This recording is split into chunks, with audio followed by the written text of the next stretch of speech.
Hello दोस्तों, नमस्कार। मैं नरेंद्र पाल आप सभी दोस्तों का स्वागत करता हूं आपके अपने YouTube channel target teacher exam study पे।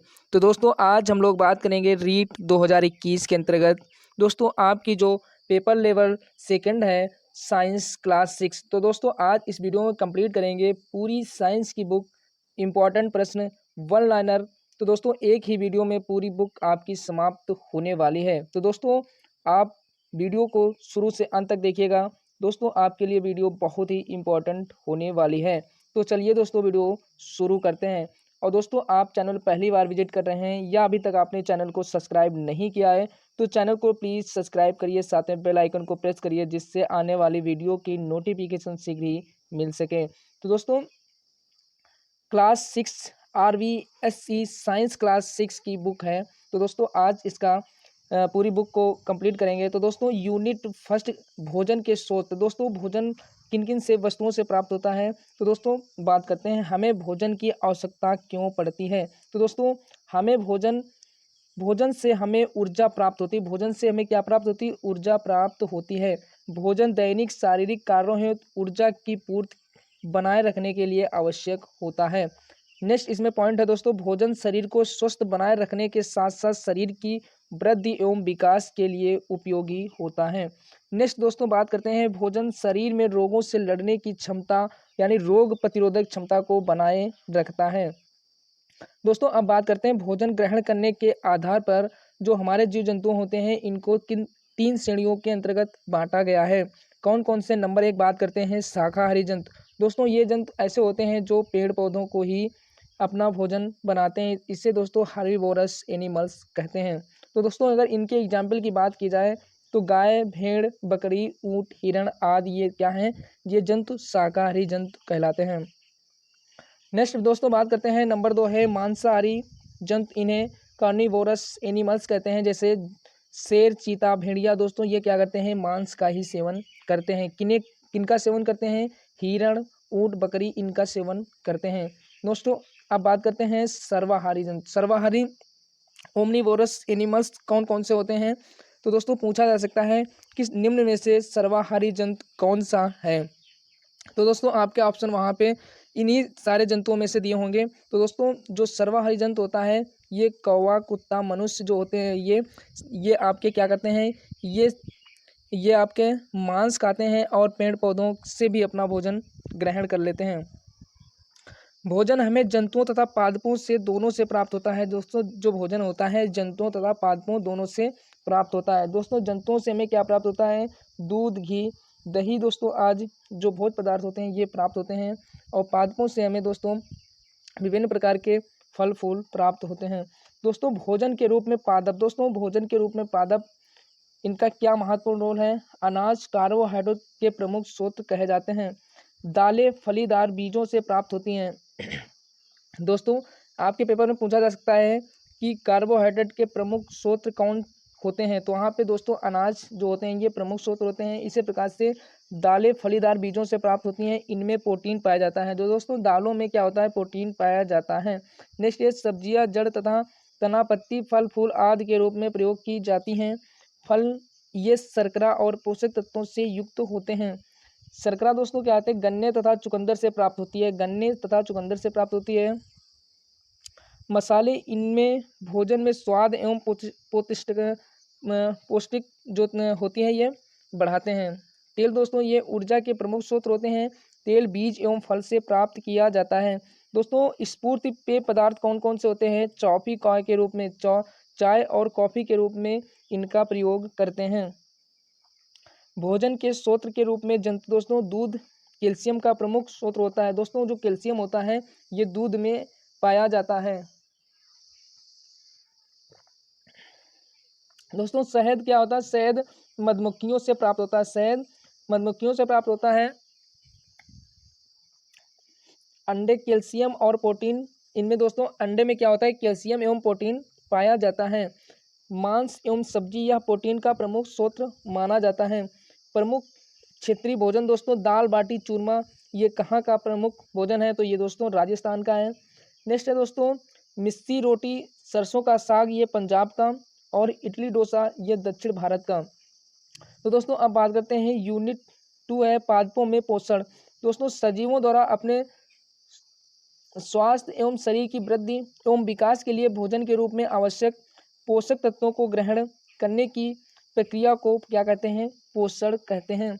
कृत्रिम वृहत मात्रिक पोषक तत्व क्या होते हैं? पौधों के ऊतकों में इनकी मात्रा 0.2 से लेकर 0.4% तक पाई जाती है, जैसे carbon, hydrogen, oxygen, nitrogen, potassium, calcium, magnesium, गंधक। नेक्स्ट दोस्तों अब बात करते हैं सूक्ष्म मात्रिक पोषक तत्व कौन कौन से होते हैं। इनमें पादप ऊतकों में इनकी उपस्थिति कितनी होती है? आपसे ये क्वेश्चन यहाँ से इम्पोर्टेंट बन जाएगा।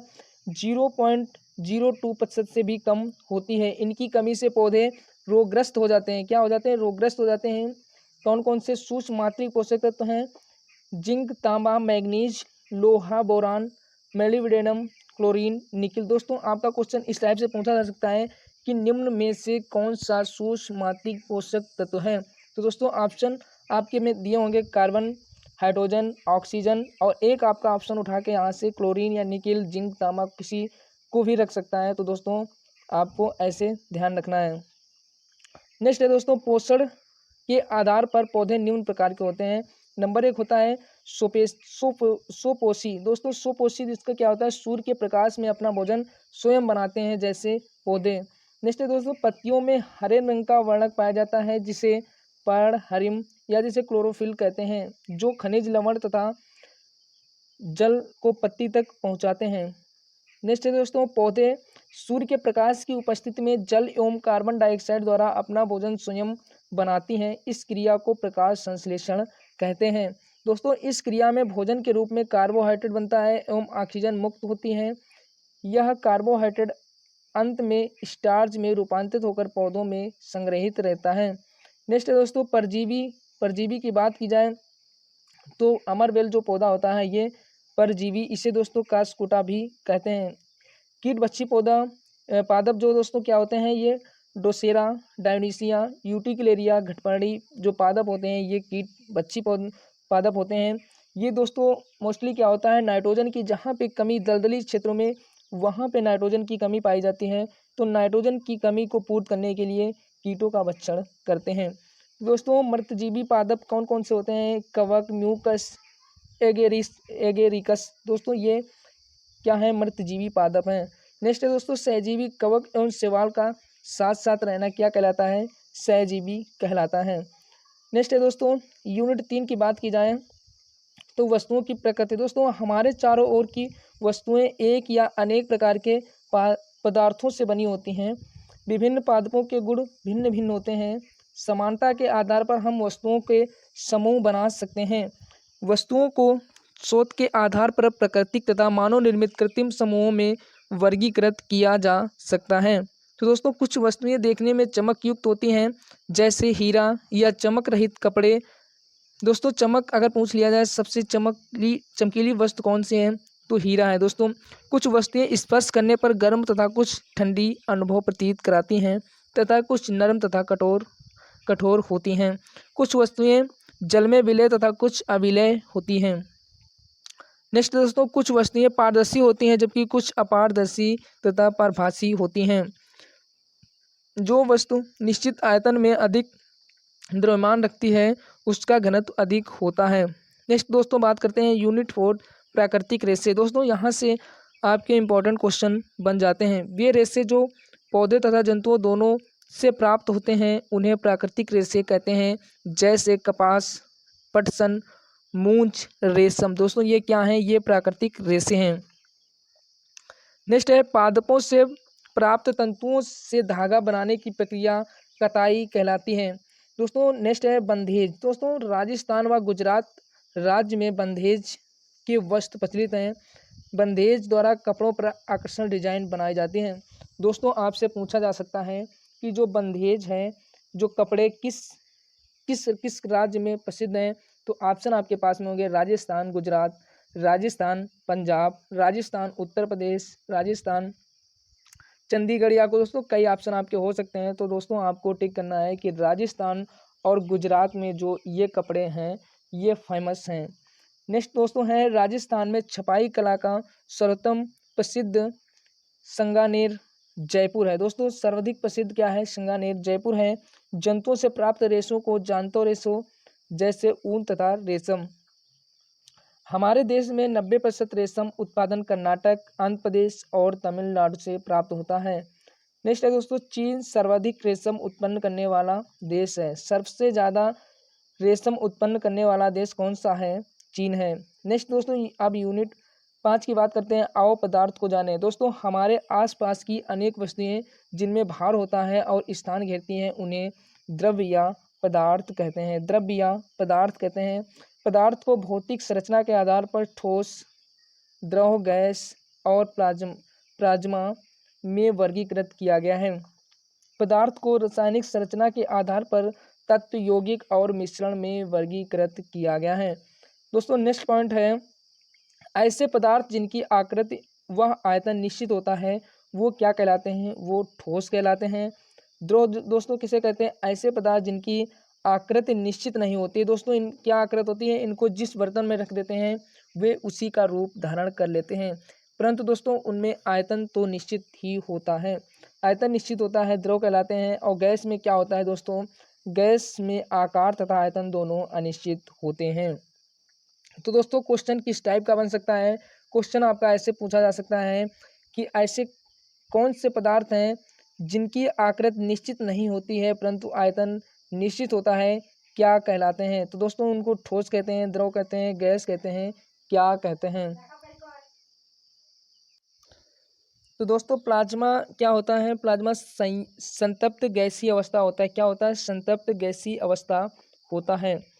नेक्स्ट दोस्तों क्या है? सूर्य, तारे, ट्यूबलाइट, टीवी की पिक्चर, ट्यूबलाइट आदि में प्लाज्मा अवस्था पाई जाती है। दोस्तों नेक्स्ट है प्रत्येक पदार्थ परमाणुओं से मिलकर बनता है तथा परमाणु पदार्थ की मूलभूत इकाई है। नेक्स्ट है दोस्तों परमाणु तथा परमाणुओं का समूह जो स्वतंत्र अवस्था में रह सकता है उसे अणु कहते हैं।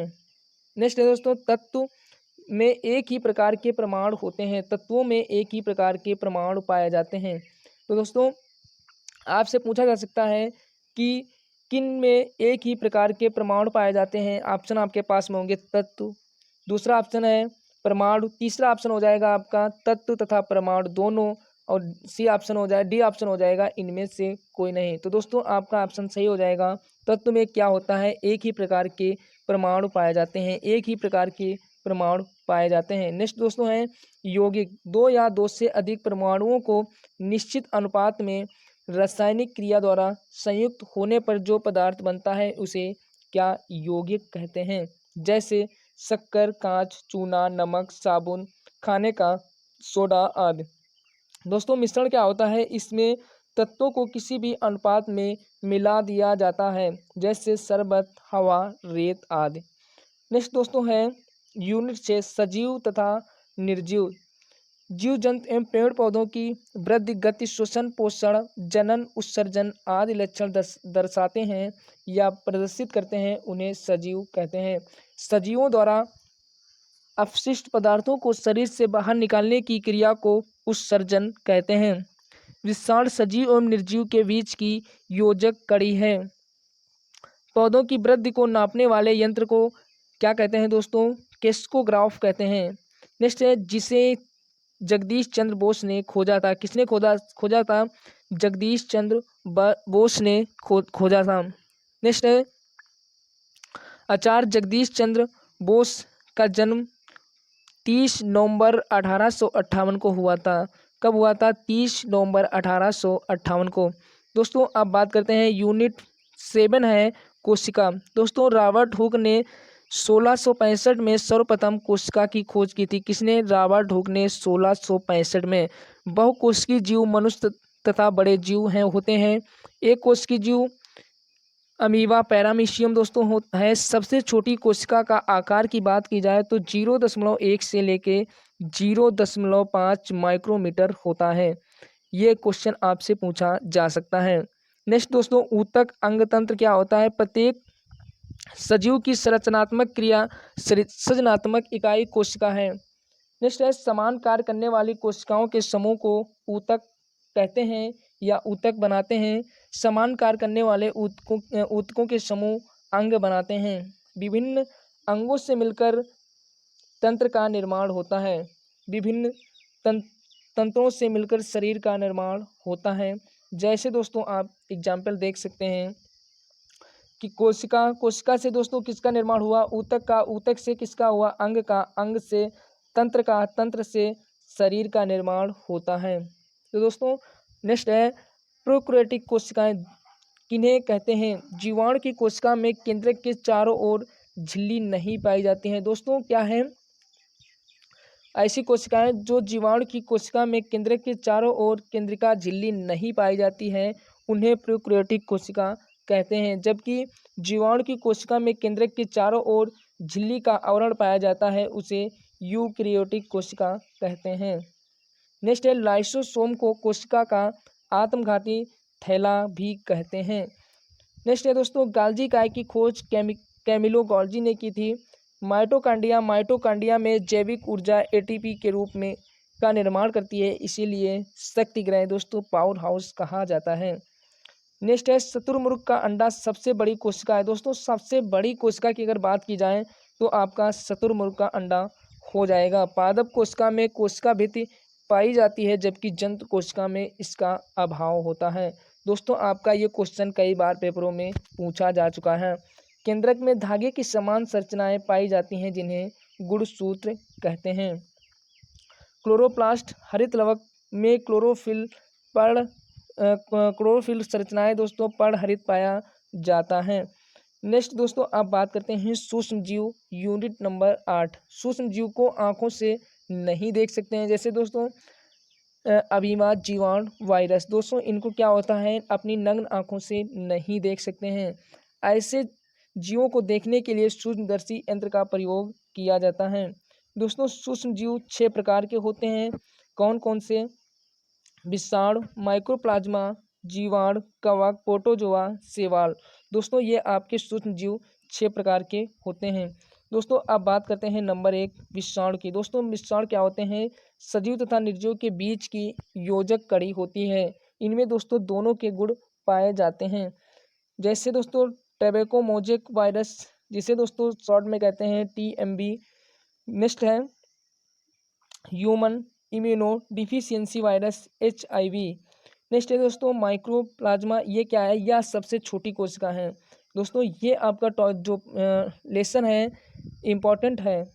यह सबसे छोटी कोशिका होती है जो जीवाणु फिल्टर से भी छन जाती है, जो दोस्तों जो फिल्टर होता है उससे भी छन जाती है। इन्हें पादप जगत के बैंगन का लहूपर्ण एवं तिल की फिलडोरी नामक रोग होते हैं। इन्हें दोस्तों बहुरूपिया, दोस्तों किन्हें, माइक्रोप्लाज्मा को बहुरूपिया भी कहते हैं। नेक्स्ट है दोस्तों जीवाणु। दोस्तों जीवाणु क्या होते हैं, ये प्रोकैरियोटिक एक कोशिकीय जीव है जैसे कोलाई, लैक्टोबैसिलस आदि। नेक्स्ट है दोस्तों नंबर 4 कवक फंगी। दोस्तों इन्हें फफूंद या फंगस या कवक भी कहते हैं। ये एक कोशिकीय से बहुकोशिकीय सरल संरचना वाले सूक्ष्म जीव होते हैं। पर्णहरित नहीं पाया जाता है, जैसे मशरूम, सौंफ की छतरी। दोस्तों गेहूं पर पक्षियाँ ग्रेमिनिस टिटसाई, जिसे दोस्तों काला कीट रोग भी कहते हैं। बाजरे पर इसका स्क्लेरो स्पोरा ग्रेमिनिकोला, जिसे दोस्तों रोगड़ रोग भी कहते हैं। नेक्स्ट नंबर 5 है दोस्तों प्रोटोजोआ। यह एक कोशिकीय जीव है जैसे अमीबा, पैरामीशियम। नेक्स्ट है नंबर 6 शैवाल। ये एक कोशिकीय से बहुकोशिकीय सरल संरचना वाले पादप हैं जैसे क्लेमाइडोमोनास, क्लोरेला, स्पाइरोगायरा, यूकोफिक्स एवं नील हरित शैवाल आदि। नेक्स्ट दोस्तों लाभदायक जीवाणु खाद्य सामग्री निर्माण में दूध से दही बनाने वाले जीवाणु लैक्टोबैसिलस जीवाणु होते हैं। पनीर, छिलका, डबल रोटी का उपयोग ईस्ट का उपयोग करते हैं। रोटी व जलेबी बनाने में खमीर का उपयोग किया जाता है। दोस्तों लाभदायक जीवाणु होते हैं, रोटी व जलेबी बनाने में खमीर जो जीवाणु होता है उसका उपयोग किया जाता है। औषधि निर्माण में, तो दोस्तों औषधि निर्माण में क्लोस्ट्रिडियम बोटुलिनम से B12। दोस्तों पेनिसिलियम कवक से पेनिसिलिन जीवन रक्षक दवाई बनाई जाती है। जैविक नाइट्रोजन स्थिरीकरण में राइजोबियम जीवाणु, ह्यूमस निर्माण में पत्तियां, गोबर का अपशिष्ट, टूथपेस्ट बनाने में जेंतोमोनस कैम्पोटिस। दोस्तों अब हानिकारक जीवाणु की बात की जाए तो रोग उत्पन्न करने वाले सूक्ष्म जीव होते हैं। मनुष्य में शायद दोस्तों टीबी, कुकर खांसी, डिप्थीरिया, टिटनेस, हैजा, मलेरिया, चर्म रोग, ये दोस्तों रोग उत्पन्न करने वाले सूक्ष्म जीव हैं। खाद्य पदार्थों को हानि पहुंचाना, अनाज, दालें, पके हुए आदि उपचार इनके कारण दोस्तों खराब हो जाते हैं। नेक्स्ट है खाद्य पदार्थों को विषाक्त करना। नेक्स्ट है बहुमूल्य वस्तुओं को नष्ट करना। खाद्य परिरक्षण, दोस्तों फूड प्रिजर्वेशन क्या होता है? ऐसे पदार्थों व भोजन की पौष्टिकता, दोस्तों जो पौष्टिक गुण होते हैं उनको यथासंभव बनाए रखने की प्रक्रिया को खाद्य परिष्करण परिरक्षण कहते हैं। दोस्तों क्या कहते हैं? फूड प्रिजर्वेशन कहते हैं। दोस्तों ये आपका इम्पोर्टेंट बन जाता है। खाद्य परिरक्षण, खाद्य परिरक्षण के सामान्य तरीके दोस्तों कौन कौन से होते हैं? शीतलन होता है, स्टरलाइजेशन होता है, पास्चुराइजेशन होता है, निर्जलीकरण दोस्तों उबालकर, रसायनों का उपयोग कर, नमक, शक्कर, तेल व छिड़के का उपयोग करते हैं। सूक्ष्म जीवनाशक पदार्थ कौन कौन से होते हैं दोस्तों? जल को जीवाणु रहित करने के लिए। नेक्स्ट दोस्तों बात करते हैं यूनिट दोस्तों 9 है पौधों के प्रकार एवं उनके भाग। दोस्तों यहाँ से आपका क्वेश्चन बन सकता है, इंपॉर्टेंट पूछा जाएगा, सबसे छोटा पुष्पीय पौधा कौन सा है? तो ये वुल्फिया सबसे छोटा पौधा है। मोटाई में सबसे बड़ा पेड़ कौन सा होता है? German, Sherman, sequoia, dendron, giganteum. दोस्तों ये जो पौधा होता है मोटाई में सबसे बड़ा होता है। लंबाई में सबसे लंबा पेड़ क्या होता है? यूकेलिप्टस दोस्तों, जिसे सफेदा भी कहते हैं। यूकेलिप्टस जिसे सफेदा भी कहते हैं। पौधों को उनके आकार पर मुख्य 3 भागों में बांटा गया है। नंबर 1 है शाख। दोस्तों इसमें क्या आता है? इनके ये छोटे पौधे होते हैं, छोटे होते हैं, जैसे आपने देखा होगा तुलसी का पौधा, गेहूं, चावल, हल्दी, मिर्च आदि। दोस्तों श्रुप या झाड़ी ऊंचाई 6 मीटर से कम होती है, ऊंचाई 6 मीटर से कम होती है, जैसे मेहंदी, गुलाब, बेर, केर आदि। वृक्ष दोस्तों क्या होते हैं? आम, नीम, बरगद इत्यादि जो हैं ये वृक्ष होते हैं। आयु के आधार पर पौधों को मुख्यतः 3 भागों में 3 रूप से बांटा गया है। कौन कौन से? 1 वर्षीय पौधे जैसे मक्का, ज्वार, बाजरा, सरसों आदि। दोस्तों इनका क्या होता है? इनकी लाइफ सर्किल 1 वर्ष होती है। दूसरा है 2 वर्षीय पौधे, प्याज, पत्ता गोभी, गाजर आदि। तीसरा है बहुवर्षीय पौधे जैसे नीम, चीड़, बरगद आदि। दोस्तों अब बात करते हैं आरोहण के आधार पर पौधों के प्रकार। नंबर 1 है आरोही पौधे। दोस्तों ये क्या होते हैं? ये मटर, ककड़ी, करेला आदि। मनी प्लांट दोस्तों ये क्या होते हैं? ये एक दूसरे के लपेटते हुए चढ़ते जाते हैं। दोस्तों बल्लरी पौधे क्या होते हैं? ये ज़मीन पे ही रेंगते हैं। दोस्तों ज़मीन पे ही ये रेंगते हुए बढ़ते हैं, जैसे तरबूज, ककड़ी, खरबूजा आदि। जड़ें 2 प्रकार की होती हैं। कौन कौन सी दोस्तों? मूसला जड़ और रेशेदार, जिसे झकड़ा जड़ भी कहते हैं। नेक्स्ट है यूनिट 10 है गति। दोस्तों गति किसे कहते हैं? गति के साथ साथ वस्तु की स्थिति में परिवर्तन को ही गति कहते हैं।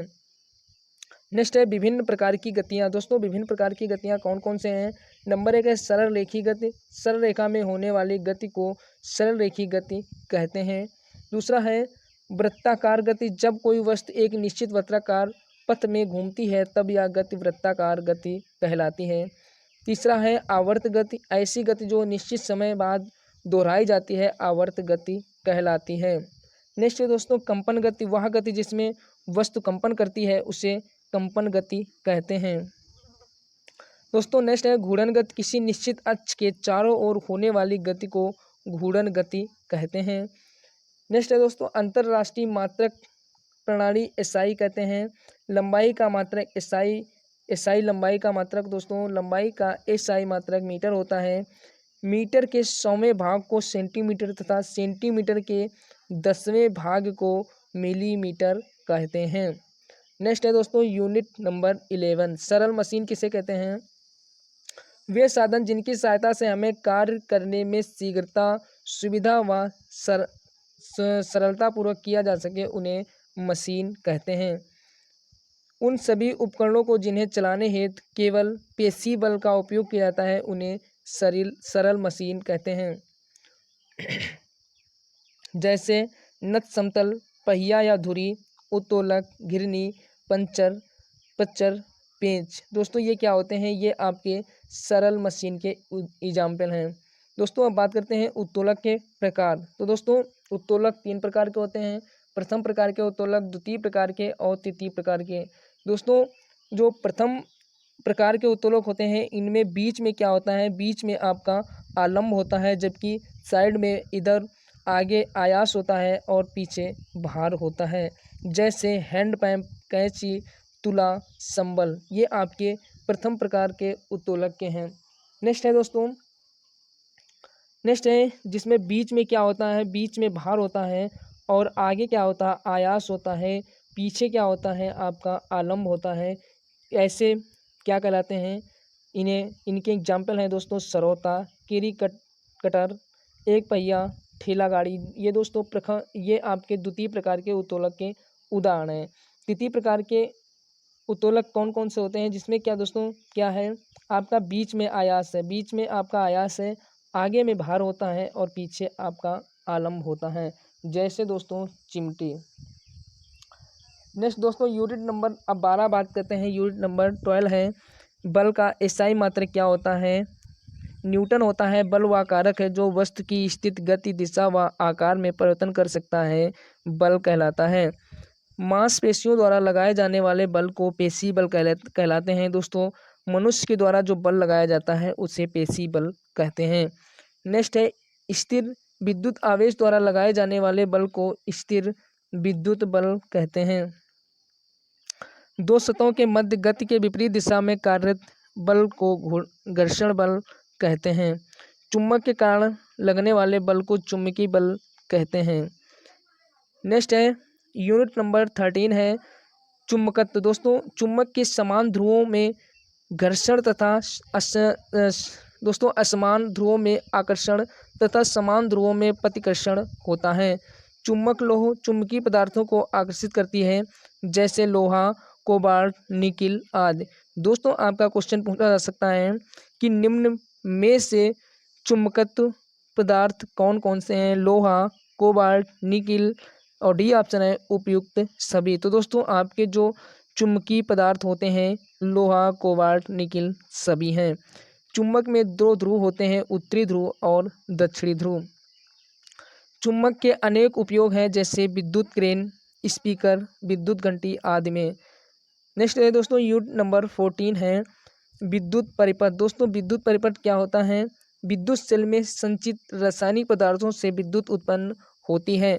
विद्युत सेल में धातु की टोपी, धनात्मक सिरा व धातु की जो दोस्तों वृत्ताकार पेंदी होती है, ये आपकी ऋणात्मक सिरा होती है। जिन पदार्थों से विद्युत धारा का प्रवाह हो सकता है उन्हें विद्युत का चालक कहते हैं, जैसे लोहा, कॉपर आदि। जिन पदार्थों से विद्युत धारा का प्रवाह नहीं हो सकता है उन्हें विद्युत रोधी या अचालक पदार्थ कहते हैं, जैसे लकड़ी। नेक्स्ट है दोस्तों यूनिट नंबर 15 दैनिक जीवन में विज्ञान। दोस्तों हमारे दैनिक जीवन में विज्ञान का क्या महत्वपूर्ण रोल है? प्रकृति के अन्वेषण एवं उससे प्राप्त सुव्यवस्थित ज्ञान को विज्ञान कहते हैं। डॉक्टर होमी जहांगीर भाभा को भारतीय परमाणु विज्ञान का जनक कहा जाता है। दोस्तों आपका क्वेश्चन पूछा जाएगा भारतीय परमाणु विज्ञान का जनक किसे कहा जाता है? ऑप्शन आपके पास होंगे doctor Homi Jahangir Bhabha, next option होगा एपीजे अब्दुल कलाम, और ऐसे दोस्तों आपके ऑप्शन बन सकते हैं, तो आपको ध्यान रखना होगा। आपका यहाँ पे सही आंसर हो जाएगा होमी जहांगीर भाभा। नेक्स्ट है दोस्तों वैज्ञानिक जो इसके चरण क्या होते हैं? सबसे पहले चरण होता है समस्या की पहचान करना, फिर क्या है परिकल्पना निर्माण करना। दोस्तों वैज्ञानिक जो तथ्य किसी दोस्तों प्रयोग करना होता है तो समस्या की पहचान की जाती है सबसे पहले, उसके बाद में परिकल्पना निर्माण किया जाता है, फिर उसके बाद में तथ्यों का संग्रह व वर्गीकरण किया जाता है, इसके बाद में नंबर दोस्तों प्रयोग करते हैं, फिर इसके बाद में आप निष्कर्ष निकालते हैं, फिर निष्कर्ष, फिर इसके बाद में सिद्धांत या नियम बनाना आदि चरण इसमें होते हैं। अब बात करते हैं यूनिट नंबर 16 की, प्रकाश एवं छाया। दोस्तों प्रकाश एवं छाया क्या होती है? प्रकाश एवं सीधी रेखा में गमन करता है। प्रकाश किसकी सीधी रेखा में गमन करता है? जिन वस्तुओं से प्रकाश गुजर सकता है उन्हें पारदर्शी कहते हैं, जैसे कांच, वायु आदि। इनसे दोस्तों क्या होता है? प्रकाश गुजर सकता है। नेक्स्ट है, जिन वस्तुओं से प्रकाश नहीं गुजर सकता उन्हें अपारदर्शी कहते हैं। जिन वस्तुओं से प्रकाश आंशिक रूप से गुजर सकता है उन्हें पारभासी कहते हैं। नेक्स्ट है दोस्तों, जब प्रकाश किसी अपारदर्शी वस्तु पर गिरता है तो वस्तु के पीछे दीवार या पर्दे पर जो आकृति बनती है उसे छाया कहते हैं। छाया प्रकाश स्रोत के विपरीत दिशा में बनती है। दोस्तों आपको ये पॉइंट आपको याद रखना है। नेक्स्ट है, चंद्र ग्रहण। चंद्र ग्रहण जो होता है पूर्णिमा के दिन होता है और सूर्य ग्रहण अमावस्या की तिथि को ही होता है। दोस्तों आपसे क्वेश्चन ये पूछा जा सकता है। नेक्स्ट है, सूर्य और पृथ्वी के मध्य में चंद्रमा के आने से सूर्य ग्रहण होता है। दोस्तों जब सूर्य और पृथ्वी के बीच में चंद्रमा आ जाता है तो आपका क्या होगा? जो सूर्य का प्रकाश है पृथ्वी पर नहीं पहुंच पाएगा और पृथ्वी के प्रकाश से ही दोस्तों क्या होता है? चंद्रमा चमकता है, तो आपको चंद्रमा नहीं दिखाई देगा। और इसी प्रकार क्या होता है? सूर्य और चंद्रमा के बीच में जब पृथ्वी आ जाती है, सूर्य और चंद्रमा के बीच में जब क्या आ जाती है? पृथ्वी आ जाती है, तो आपका जो प्रकाश होता है इसमें इसकी सूर्य की किरणें जब पृथ्वी पर पड़ती हैं और उसकी परछाया बन जाती है, जिससे क्या होता है? सूर्य नहीं दिखाई देता है। सूर्य नहीं दिखाई देता है, तो दोस्तों यहाँ पे आपका सूर्य ग्रहण होता है। तो दोस्तों यहाँ पे क्या होता है? यहाँ पे आपका चंद्र ग्रहण होता है। नेक्स्ट बात करते हैं यूनिट नंबर 17 की। दोस्तों यूनिट नंबर 17 है वायु, जल एवं मृदा। वायु रंगहीन, गंधहीन तथा स्वादहीन होती है। वायु स्थान घेरती है, इसमें भार क्या होता है तथा दाब डालती है।